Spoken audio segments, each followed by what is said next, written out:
Yo mga idol, kamusta? Sports Talk PH nga pala. Ang litrato ni Crawford, pag-usapan natin yan mga idol. Ngunit bago ang lahat ay huwag kakalimutang mag-subscribe at i-click ang notification bell button for more sports talk. So 2 araw pa nga lamang po ang nakakalipas ay napahanga ng husto ang madaming fight fans matapos ipasilip ng former 2 Division Undisputed World Champion Terence Crawford ang kanyang kasalukuyang kondisyon, kung saan kapansin-pansin na nasa napakagandang kondisyon na ang kanyang pangangatawan dahil batak na batak ito, sa kabila ng umakyat siya ng 2 dibisyon para sa laban niya kontra kay Canelo Alvarez na siyang nakatakdang ganapin sa susunod na linggo. Subalit kahapon nga lamang po ay tila nagsimula ng magduda ang mga fight fans na mukhang peke at edited umano ang litrato ni Crawford na batak. Ito po ay matapos i-post ng UFC lightweight champion Ilia Topuria ang litrato nila ni Crawford kahapon, kung saan mapapansin natin na mataba ang bodega nito at walang abs. Ibang-iba sa litratong ipinost ni Crawford na bato-bato siya. Dahil dyan ay nakumbinsi ang karamihan na mukhang edited daw yung picture ni Crawford. Habang may mga dumipensa naman at sinabing matagal na daw ang litratong mataba si Crawford at sadyang kahapon lang ito ipinost ni Topuria.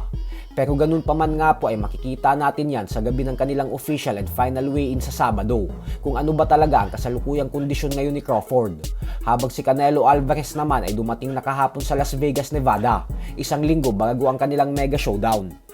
Sa kabilang banda naman mga idol ay madaming fans nga po ang nababanas ngayon sa current WBO Super Featherweight World Champion Emmanuel Navarrete. Ito po ay dahil alam naman nating lahat na may unfinished business pa siya kontra sa ating pambato na si Charlie Suarez. Matapos po kasing manakawan ng panalo at kampyonato ni Suarez nang dahil sa kapalpakan ng referee at mga opisyales na naging sagupaan nila nitong nakalipas na buwan ng Mayo lamang, ay inaasahan ng lahat na dapat ay magre-rematch ang dalawa para magkaalaman na talaga. Bukod dyan ay obligasyon din ni Navarrete na labanan ulit si Suarez upang patunayan niya sa lahat na karapat dapat pa siyang tawaging kampiyon ngayon. Kasi alam naman ng lahat na kung hindi lang pumalpak ang referee sa pagtawag ng accidental headbutt, ay panalo sana si Suarez via technical knockout dahil maliwanag na suntok talaga ang nagpabitak ng kanyang kilay na kalaunan ay ipinahinto ng doktor ang laban. Subalit sa kasamaang palad nga po ay mukhang kinalimutan na ni Navarrete ang kanyang obligasyon na rematch kay Suarez matapos nitong makipag-face off kahapon sa current IBF Super Featherweight World Champion Eduardo Nunes. Pinaplano na po kasi ng dalawa na magtuos para sa isang unification fight. At dahil dyan ay mawawalan ng pagkakataon si Suarez na makabawi kay Navarrete. At ang masaklap pa dyan ay magiging balakid ito para sa kanyang pangarap na maging isang ganap na world champion. Lalo pat hindi na din bumabata si Suarez gawa ng may edad na siya ngayong 37 years old.